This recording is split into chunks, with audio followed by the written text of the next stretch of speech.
What is up, guys? My name is Chase, and anybody with siblings will know that every parent has their golden child. And for Microsoft, their golden child is the Xbox Series X. It's funny, there has been this period where the new generation consoles have been impossible to get, the PS5 and the Xbox Series X. But nobody ever seems to really talk about the Xbox Series S. I've seen Xbox Series S's stay on sale for over an hour while the PS5 and Series X both sell out within minutes. And now that I have this console in my grubby little hands, here are my thoughts. Oh my god, this thing is tiny. That's what she said!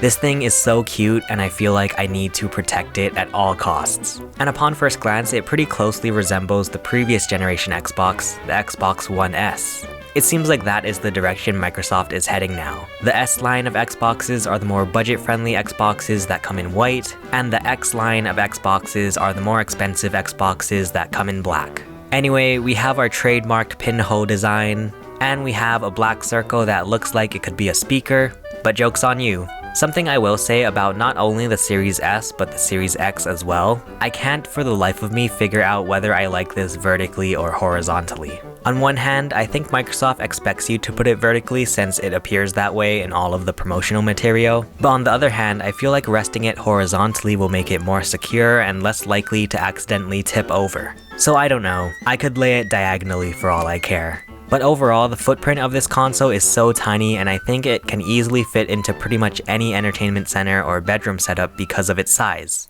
Once we turn on the Xbox Series S, we're greeted to the new Xbox operating system. For the most part, this is pretty much exactly the same as we had on the Xbox One.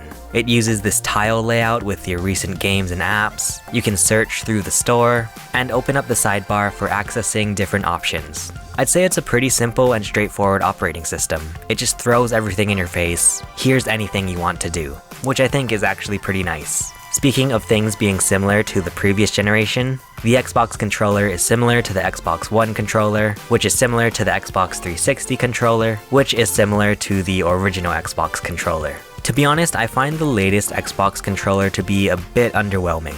In a day and age where a lot of what makes controllers interesting is the extra features packed into them, like the DualSense and the Nintendo Switch controllers, it's a bit sad to see just how lackluster the Xbox controller is. Now with that being said, it does mean that this controller is way more straight to the point than any other controller. This is pretty much the epitome of video game controller. If you look up video game controller in the dictionary, you see a picture of this controller. It's no nonsense, just play the gosh darn video game. There are some minor revisions from the Xbox One controller. The D-pad has been improved, I think. I don't know, I still can't imagine ever using this D-pad for 2D side-scrollers. But I mean, this concave shape does feel a bit better than the Xbox One D-pad. Also, there's a new share button built into the controller which allows you to easily share your coolest moments of getting wrecked in Fortnite. What I will say is that it's actually pretty nice that Microsoft is trying to basically make all Xbox controllers equal. Since you're able to use Xbox One controllers on the Xbox Series consoles, the fact that they're so similar is actually a good thing.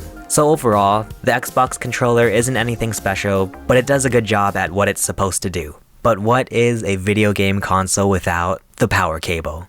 And games. I'm gonna be honest, the Xbox library was never really my favorite. There were a few Xbox exclusive games that caught my attention, like Cuphead, but besides that, the only other game I cared about for the Xbox was a 4-letter word. Yeah, I've had my fair share of Halo in my past life.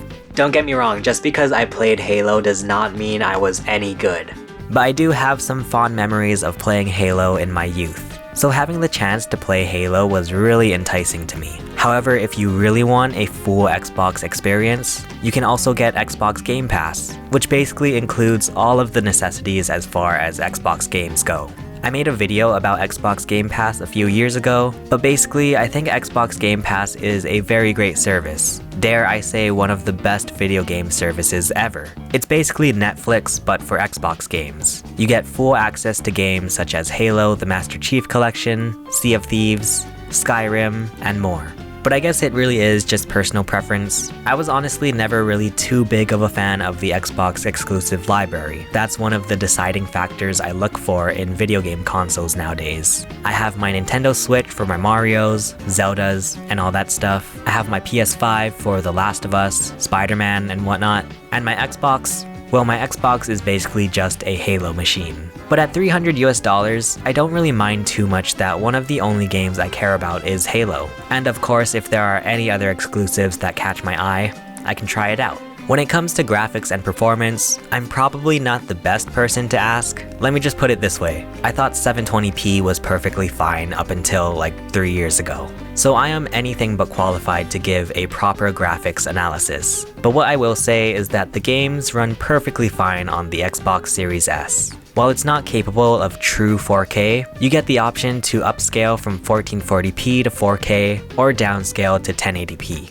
Overall, everything looks pretty much as good as it needs to be in my opinion. I'm not much of a pixel snob, so I'm fine with anything. Put a single pixel on the screen and I'll be happy. But unlike the graphics, I think a big issue that many people with an Xbox Series S will run into is storage. The Series S comes with a 512GB internal SSD, some of which is already taken up by the operating system and whatnot. After the initial system installation, you're left with about 364GB of storage to use for games. I was shocked to find out that Halo the Master Chief Collection was well over 100GB, taking up nearly half of the Series S's available storage. So looking at it that way, the Xbox Series S really doesn't have much storage capacity. Now with that being said, you can also purchase the 1TB Seagate storage expansion card, which goes into this little port on the back of the Xbox. That runs you $220 US, meaning that you would have paid over the price of the Xbox Series X. That's fun.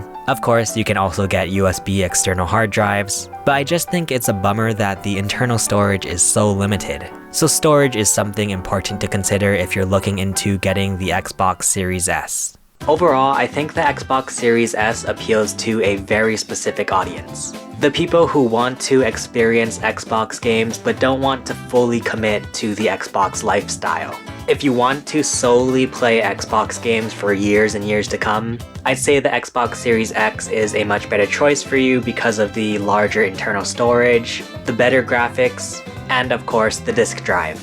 However, if you're like me and you already own a Nintendo Switch for example, but you want to experience the Halo games, in that case I think the Xbox Series S would be a very good fit. The smaller storage and the reliance on digital games makes it perfect for anyone who just wants to play a handful of Xbox games and move on with their lives. Let me know in the comments what you guys think of the Xbox Series S. Also, check out some of my video game reviews below. For now, thank you for watching. My name is Chase, and I will see you guys again soon.